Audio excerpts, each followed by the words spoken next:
In 1632, King Charles I granted a large tract of land north of Virginia to one of his most loyal supporters, George Calvert, also known as Lord Baltimore.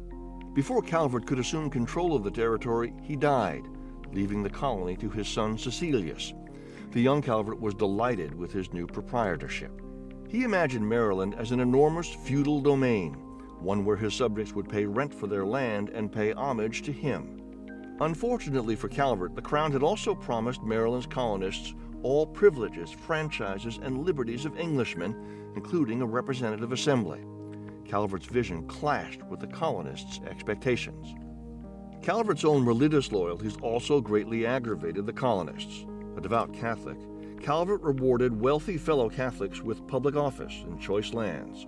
And it was intended to be a refuge for Roman Catholics, which of course also was anathema to the Protestants in Virginia and other colonies. The generous terms Maryland offered indentured servants attracted hundreds of poor Protestants to the colony.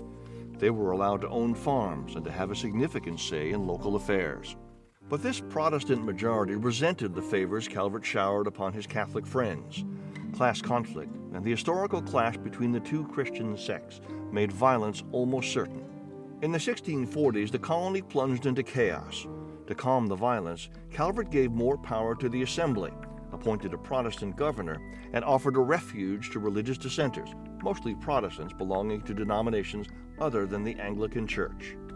In 1649, Maryland adopted an act of religious toleration, but not all religions were tolerated.